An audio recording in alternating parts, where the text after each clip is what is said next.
اعوذ باللہ من الشیطان اللعین الرجیم بسم اللہ الرحمن الرحیم الحمدللہ رب العالمین والصلاة والسلام علی سید الانبیاء والمرسلین سید الممجد وبشیر المسدس نذیر المعید المصطفى الامجد محمود الاحمد ابو القاسم محمد والصلاة والسلام على مظہر العجائب ومظہر الغزائب نقطۂ دائرۃ المطالب اسد اللہ غالب غالب علی کل غالب مطلوب کل طالب مولانا ابو ثقلین ابو الحسنین علی بن ابی طالب وآلہ الطیبین الطاہرین المعصومین المظلومین انما یرید اللہ لیذہب عنہم الرجس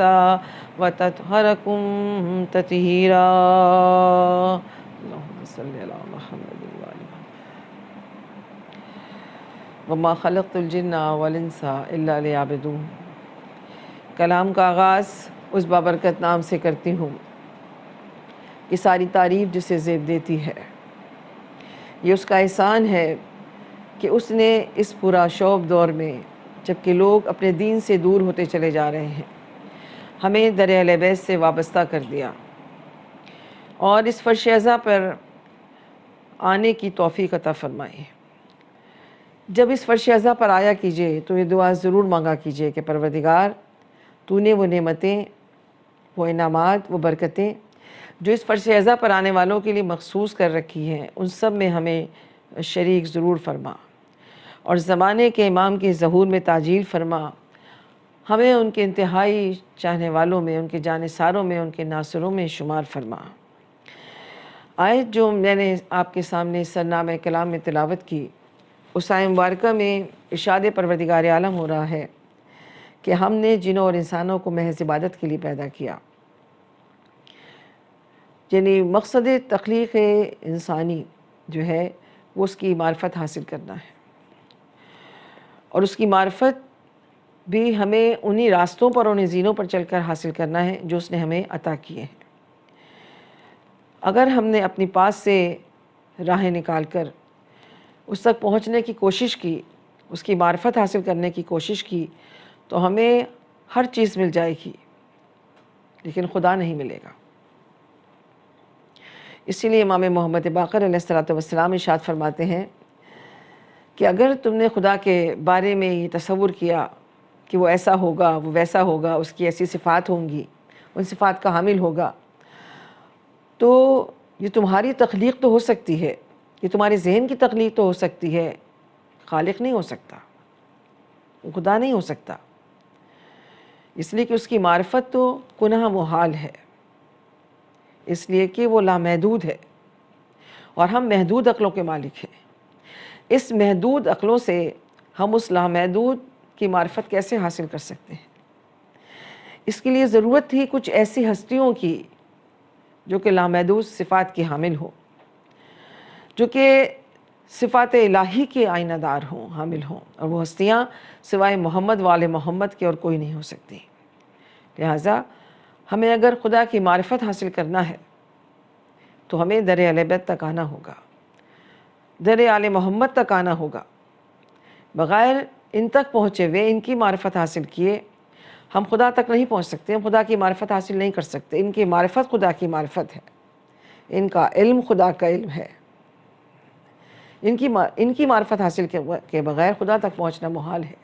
یہ نہ صرف معرفت الہی کا ذریعہ ہے بلکہ مشکل کشائی کا بھی ذریعہ ہے، حاجت روائی کا بھی ذریعہ ہے، یہ وہ وسیلہ ہیں جو ہمیں خدا تک پہنچائے گا۔ اسی لیے روایتوں میں ہے کہ پرانے زمانے میں رسول کے چاہنے والے، رسول کے جانثار جب رسول کے پاس جمع ہوتے تھے اور انہیں مشکلات پیش آتی تھیں تو رسول کے پاس آ کر کہتے تھے، یا رسول اللہ ہم بڑی مشکل میں آ گئے ہیں، آپ سید المرسلین ہیں، اب اللہ کے بھیجے ہوئے رسول ہیں، آپ ختم المرسلین ہیں، آپ دعا کیجئے کہ ہماری مشکل آسان ہو جائے۔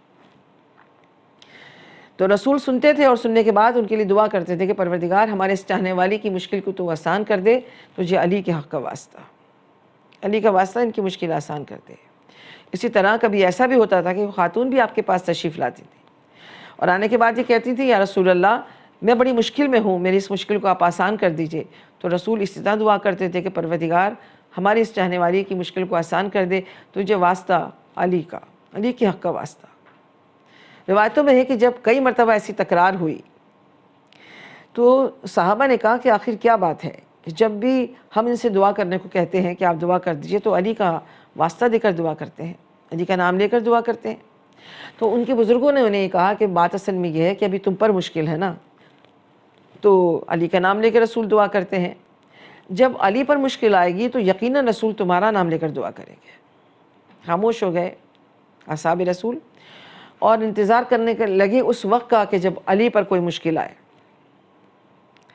رسول واپس مدینہ آئے، جب مدینہ واپس آئے تو شمع رسالت کے پروانے پھر رسول کے گرد جمع ہو گئے۔ مسجد نبوی میں بیٹھے تھے رسول اپنے چاہنے والوں کے ساتھ کہ ایک مرتبہ علی آئے، اور علی آنے کے بعد کہا کہ یا رسول اللہ میں بڑی مشکل میں ہوں، میں بڑی مشکل میں گرفتار ہوں، آپ میری دعا کریے۔ صحابہ کرام مسکرائے، ایک دوسرے کو دیکھا اور کہا کہ وقت آ گیا جس کا ہم انتظار کر رہے تھے۔ اب دیکھیں رسول کیا کرتے ہیں، انتظار کرنے لگے کہ رسول کیا کرتے ہیں۔ رسول اٹھے، رسول نے وضو کیا اور 2 رکعت نماز حاجت پڑھی۔ نماز حاجت پڑھنے کے بعد دعا کی کہ پروردگار تو علی کی مشکل کو آسان کر دے، علی کے حق کا واسطہ۔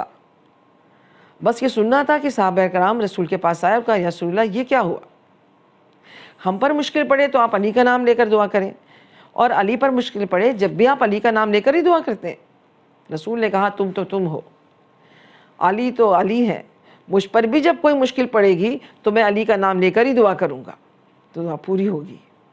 یعنی علی کی ذات وہ ذات ہے جو نہ صرف معرفت الہی کا ذریعہ ہے بلکہ دعاؤں کی قبولیت کا ذریعہ ہے۔ تو اگر معرفت حاصل کرنا ہے، اگر اس تک پہنچنا ہے اور دعاؤں کو قبول کروانا ہے، اگر وسیلہ چاہتے ہیں تو ہمیں در علی تک آنا ہی ہوگا، اس لیے کہ علی کے علاوہ کوئی ذات ایسی نہیں ہے جس نے اپنے نفس کو بیچا ہو اور اللہ کی مرضی کو خریدا ہو۔ نفس اللہ علی، یعنی علی کا نفس کہاں ہے؟ اللہ کے پاس ہے، اور اللہ کی مرضی کہاں ہے؟ علی کے پاس ہے۔ اب کسی کو اللہ کی رضا حاصل کرنا ہوگی، اگر کسی کو اللہ کی رضا چاہیے، اللہ کی مرضی چاہیے تو اسے علی کے دروازے پر آنا ہی پڑے گا۔ بغیر علی کے دروازے پر آئے ہوئے اللہ کی مرضی حاصل نہیں ہو سکتی۔ نفس اللہ علی، عین اللہ علی، ید اللہ علی، جنب اللہ علی، اسی لیے تو کاندھے پر ہاتھ رکھ کے کہا تھا نہنوں کا نہنو یا علی، دموں کا دمی یا علی، نفسوں کا نفسی یا علی، روحے کا روحی یا علی۔ یا علی تیرا گوشت میرا گوشت ہے، یا علی تیرا خون میرا خون ہے، یا علی تیری ہڈیاں میری ہڈیاں ہیں، یا علی تیرا نفس میرا نفس ہے، یا علی تیری روح میری روح ہے۔ اس سورہ یاسین کو پڑھیے گا، سورہ یاسین کی آیت کیا کہتی ہے؟ سورہ یاسین میں پروردگار عالم نے کہا ہے کہ انسان کا جسم جو ہے، جسم انسانی 3 چیزوں سے مل کر بنا ہے، خون، ہڈیاں اور گوشت۔ اس کے بغیر جسم انسانی مکمل نہیں ہو سکتا۔ رسول نے کیا کہا کہ یا علی تیرا گوشت میرا گوشت ہے، یا علی تیری ہڈیاں میری ہڈیاں ہیں، یا علی تیرا خون میرا خون ہے، جسم آ گیا یا نہیں، یا علی تیرا نفس میرا نفس ہے، نفس آ گیا یا نہیں، یا علی تیری روح میری روح ہے، روح آ گیا یا نہیں، روح آ گئی یا نہیں۔ اب تک تو ہم یہی سمجھتے تھے کہ علی نفس محمد ہے۔ سورہ یاسین کی آیت نے بتایا کہ علی نفس محمد بھی ہیں، علی روح محمد بھی ہیں، علی جسم محمد بھی ہیں، علی پورے کے پورے محمد ہیں، علی پورے کے پورے محمد ہیں۔ اس لیے تو پیغمبر نے کہا تھا کہ اولنا محمد، اوسطنا محمد، کلنا محمد، آخرنا محمد و کلنا محمد، ہمارا پہلا بھی محمد ہے۔ علی کی نسل کا ہر امام محمد ہے، ہمارا پہلا بھی محمد ہے، ہمارا اوسط بھی محمد ہے، ہمارا آخر بھی محمد ہے، ہم کل کے کل محمد ہیں۔ اے تاریخ کے مورخوں جاؤ، کسی دور میں، کسی زمانے میں ہماری شریعت میں شک آ جائے، ہمارے دین میں شک آ جائے تو ہمارے کسی محمد کو اٹھا کے دیکھ لینا، اگر کردار میں افعال میں محمد نظر نہ آئے تو نام پلٹ دینا۔ ہر امام اپنے دور کا محمد، علی اپنے دور کا محمد، حسن اپنے دور کے محمد تھے اور حسین اپنے دور کے محمد تھے۔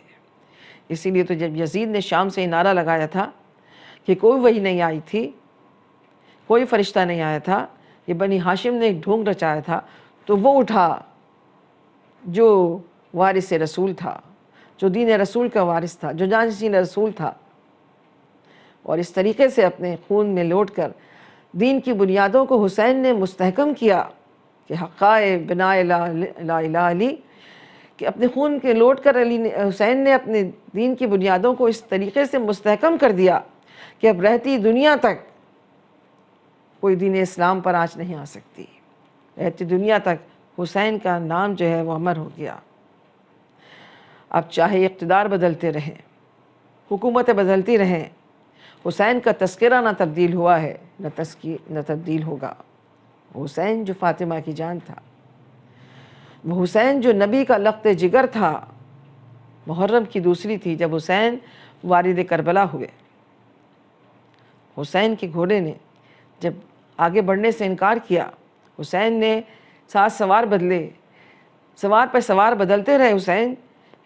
جب سوار نے آگے بڑھنے سے انکار کیا تو حسین ابن علی گھوڑے سے زمین پر آئے اور لوگوں سے پوچھا کہ اس جگہ کا نام کیا ہے۔ کسی نے کچھ نام لیا، کسی نے کچھ نام لیا۔ آخر ایک بوڑھے نے آ کے بڑھ کے کہا کہ اس زمین کا ایک نام کرب و بلا ہے۔ بس یہ سننا تھا کہ حسین ابن علی نے زمین سے خاک کربلا اٹھائی اور کہا انا للہ و انا الیہ راجعون۔ یہی وہ زمین ہے کہ جہاں پر ہمارے خیمے لگائے جائیں گے، یہی وہ زمین ہے کہ جہاں ہمارا اور ہمارے اصحاب کا خون بہایا جائے گا، یہی وہ زمین ہے کہ جس میں اضطراب ہے آج تک، لیکن اب ہماری شہادت کے بعد اس میں اضطراب نہیں رہے گا۔ یہ زمین جو ہے وہ کربلا معلیٰ بن جائے گی، اس کی خاک خاک شفا بن جائے گی۔ حسین ابن علی اترے، خیمے لگائے گئے، نہر کے قریب خیمے لگائے گئے۔ حسین ابن علی نے زمینداروں کو بلایا اور پوچھا کہ اس زمین کی قیمت کیا ہے۔ 20,000 درہم یا دینار میں حسین ابن علی نے یہ زمین خریدی اور خریدنے کے بعد انہی لوگوں کو ہبہ بھی کر دی۔ لوگوں نے پوچھا کہ فرزند رسول، آپ نے زمین خریدی اور ہمیں واپس ہبہ بھی کر دی؟ کہا کہ ہاں، 3 شرائط پر ہبہ کی ہے۔ پہلی شرط یہ ہے کہ دیکھو اس زمین پر ہماری قبریں بنیں گی یا کبھی کاش نہ کرنا، اور دوسری شرط یہ ہے کہ اگر کوئی ہماری قبر کی زیارت کے لیے آئے تو اسے ہماری قبر کا نشان ضرور بتا دینا، اور تیسری شرط یہ ہے کہ ہمارے زائر جب ہماری قبر کی زیارت کے لیے آئیں تو انہیں 3 دن مہمان رکھنا، انہیں کبھی بھوکا پیاسا نہ رکھنا، انہیں کھانا بھی دینا، انہیں پانی بھی دینا۔ وار حسین، خود تو بھوکے پیاسے دنیا سے چلے گئے اور اپنے زائروں کی بھوک پیاس کا اتنا خیال ہے۔ اس کے بعد زمینداروں سے کہا کہ جاؤ اپنے گھر کی عورتوں اور بچوں کو بھیجو۔ عورتیں آئیں چادر میں لپٹی ہوئی، کہا کہ بیویوں، میں تمہیں بتانا چاہتا ہوں کہ میں کون ہوں۔ میں فاطمہ کا لال ہوں، میں نبی کا نواسہ ہوں، میں علی کا لخت جگر ہوں۔ میں نے تمہیں اس لیے بلایا ہے کہ جب ہمیں اور ہمارے ساتھیوں کو زمین کربلا پہ مار دیا جائے اور ہمارے لاشیں بے سر پڑے ہوں، اور تمہارے مرد جو ہیں وہ ابن زیاد کے خوف سے ہمارے لاشوں کو دفن کرنے نہ آئیں، تو تم پانی بھرنے کے بہانے سے آنا اور ایک ایک مٹھی خاک اٹھا کر ہماری لاشیں بے سروں پر ڈال دینا، تاکہ ہماری لاشیں جو ہیں اس مٹی میں چھپ جائیں۔ پھر بچوں سے مخاطب ہوئے کہ بچوں، اگر تمہارے ماں اور باپ ابن زیاد کی خوف سے ہمیں دفن کرنے نہ آئیں، تم کھیلنے کے بہانے سے آنا اور ایک مٹھی خاک اٹھا کر ہمارے بے سر لاشوں پر ڈال دینا، تاکہ ہمارے لاشیں اس مٹی میں چھپ جائیں۔ لوگ سمجھیں گے کہ تم کھیل رہے ہو، اور اس کھیل میں تم ہمارے لاشوں کو مٹی میں چھپا دینا۔ عزیزداروں، آج کی وہ تاریخ تھی جب حسین میدان کربلا میں پہنچے تھے اور خیمے لگائے گئے تھے۔ بڑی شان سے بیویوں کو اتارا گیا تھا۔ زینب بڑی شان سے اتری تھی، اصحاب نے اتارا تھا، بازو تھام کے علی اکبر نے اتارا تھا، اور محمد نے اتارا تھا، لیکن کل یہی زینب جب جائے گی، 11 محرم کو جب جائے گی، تو کوئی سوار کرانے والا نہ ہوگا، کوئی زینب کو سہارا دے کر سوار کرانے والا نہ ہوگا۔ لعنت اللہ علی قوم الظالمین۔